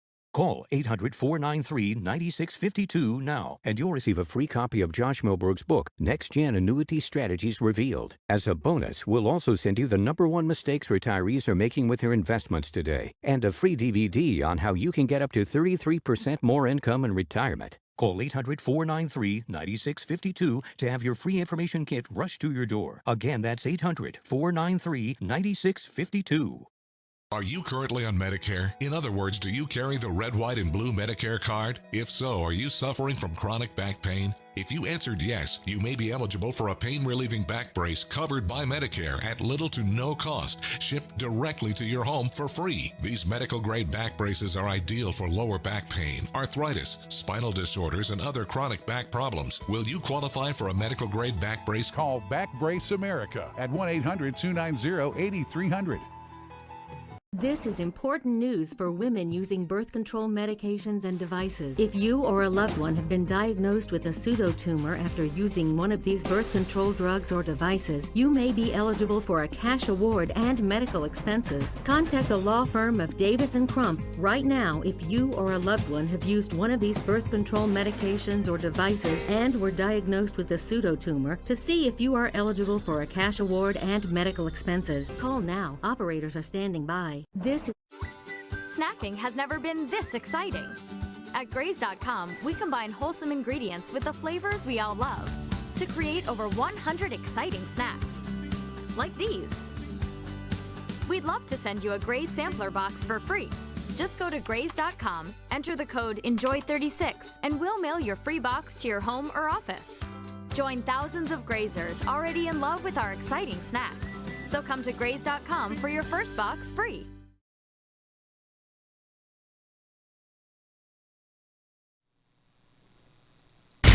Check out BillyCBoxing.com now, or feel the wrath of the mighty mustache. Oh, that hurts! Why are you doing that to my face? I hate you! That's BillyCBoxing.com. Consider this your warning. Now back to Billy C. Interact with the show at BillyCBoxing.com.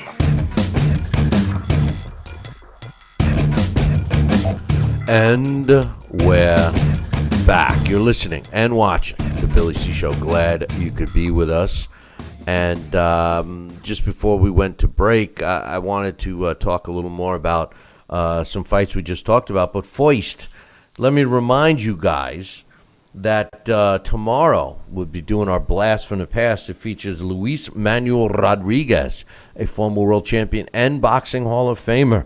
If you don't know about this guy, I'll be honest, he slipped my mind. And thankfully, we got a request by one of you guys, the viewers and listeners, to do a Blast from the Past on him. What a great fighter he was, and we will talk to you about him.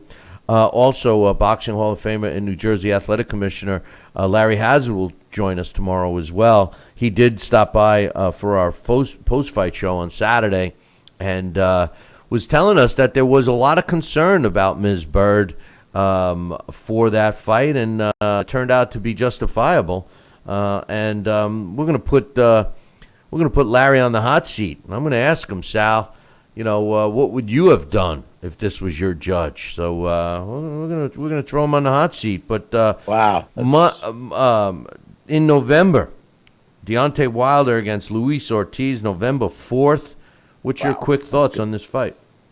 I think it's going to be a good fight. I think it's going to be a very good fight. Luis Ortiz is definitely a dangerous opponent, definitely a dangerous fighter that I think Deontay Wilder will have his hands full. And we'll see a contrast in some styles, but I don't know. It's a good fight. I think Deontay Wilder, if he is marginally the best fighter that or the fighter that he claims he is, should win this fight. But Ortiz is going to give him all that he can handle.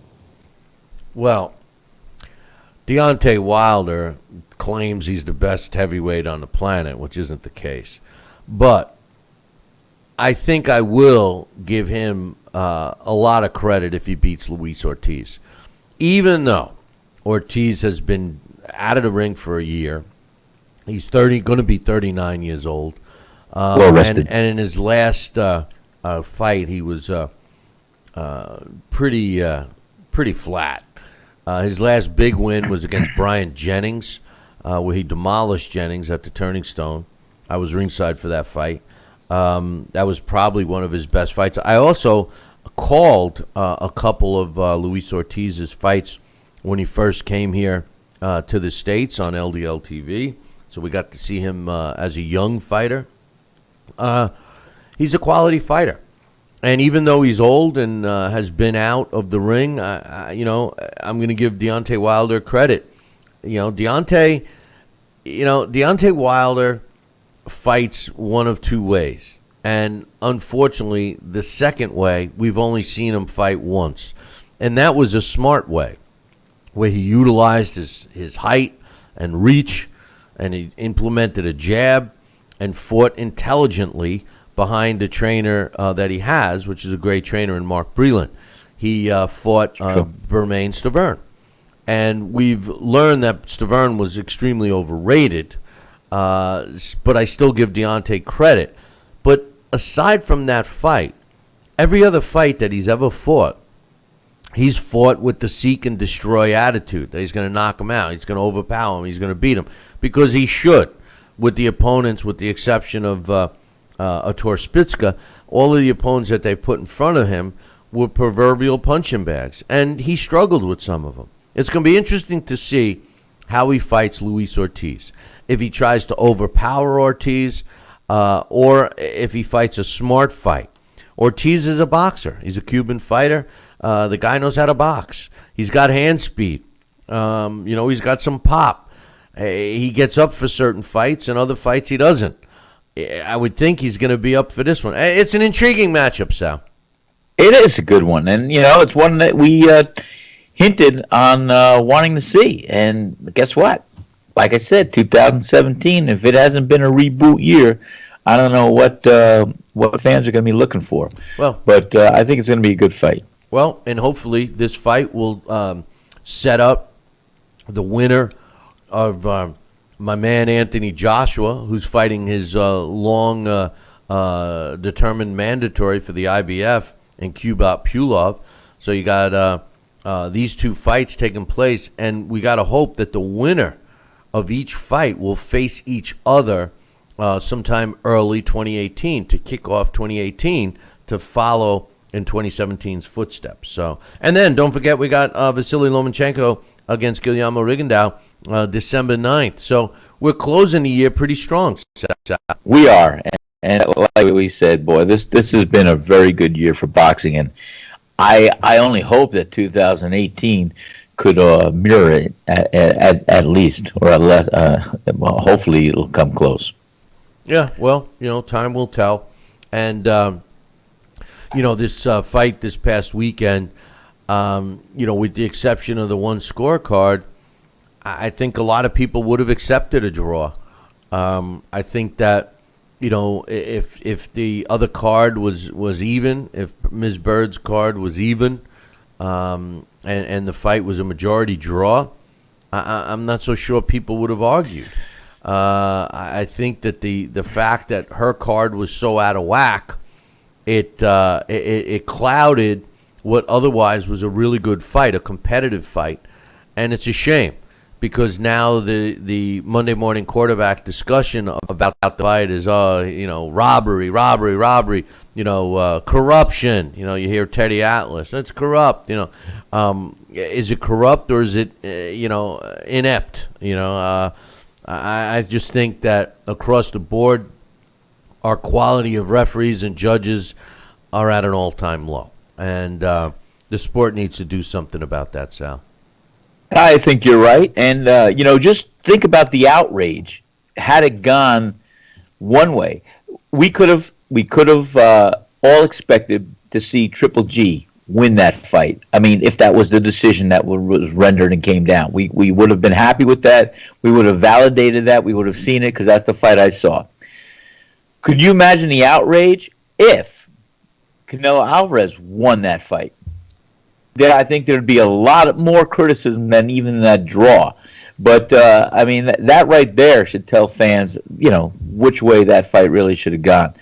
The judges and the judgeship that we have, maybe, hey, most judges in the real world, they have to pass a bar exam. They got to be attorneys. They got a history.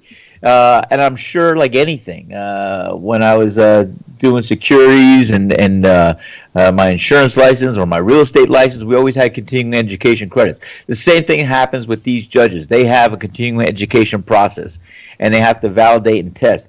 Maybe they got to do it on a more regular basis. Maybe, I don't know if they do it every year, but maybe they got to sit down with other panels, and they got to look at 3 questionable fights.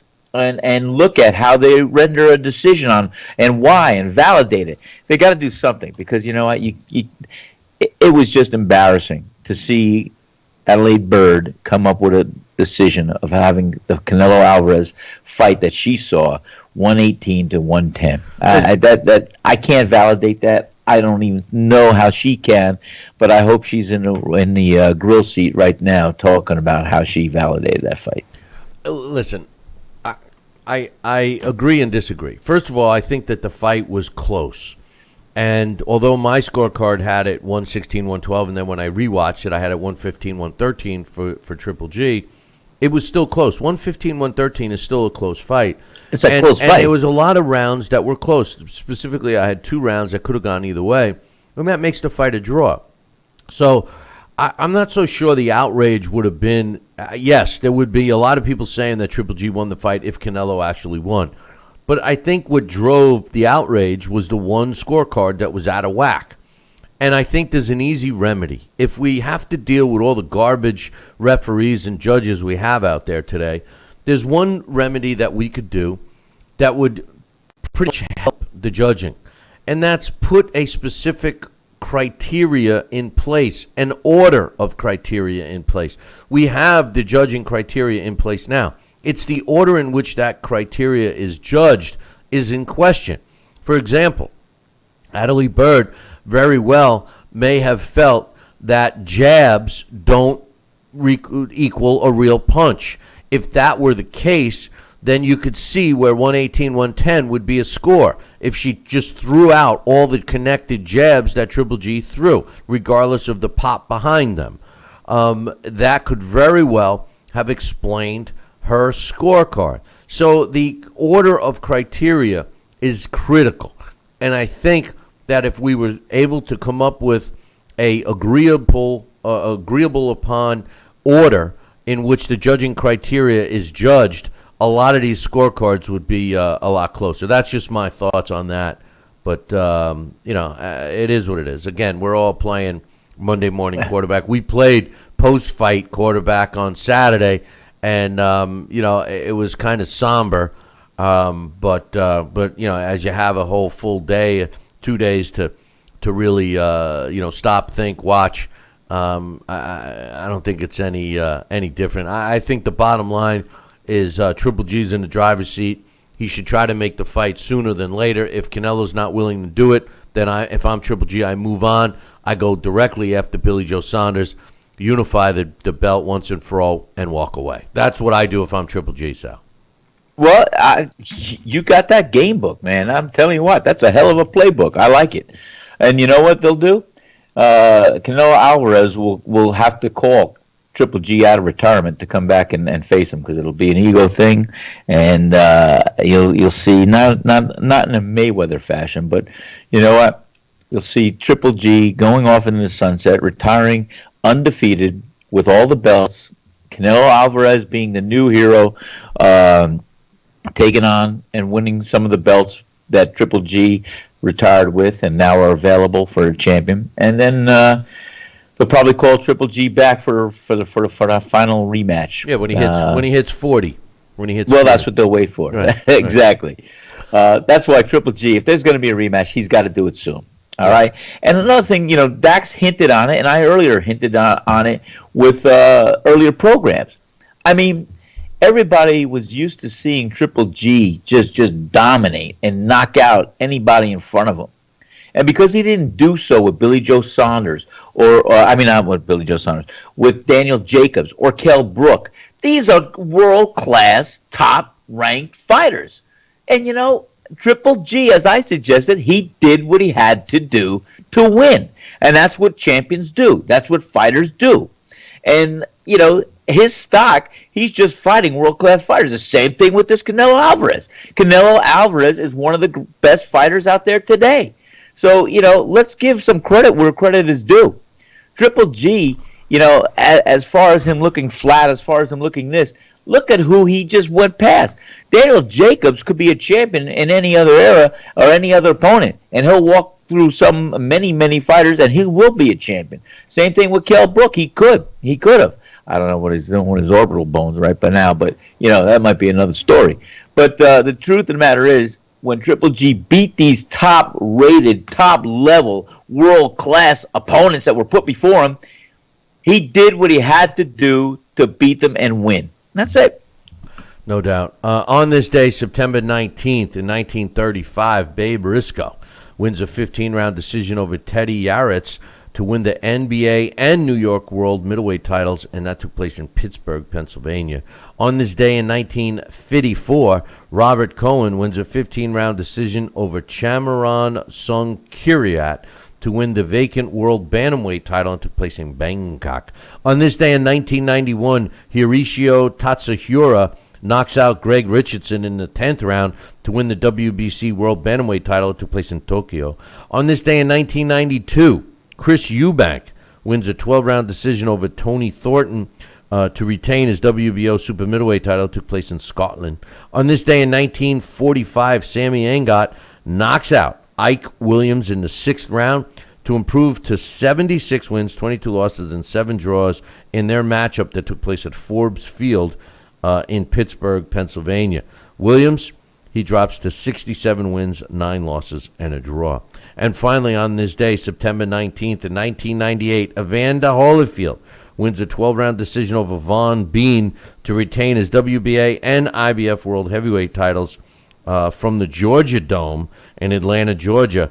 Bean loses for only the second time in his pro career, dropping to 31 wins and 2 losses. Hey, man, that concludes our show for today.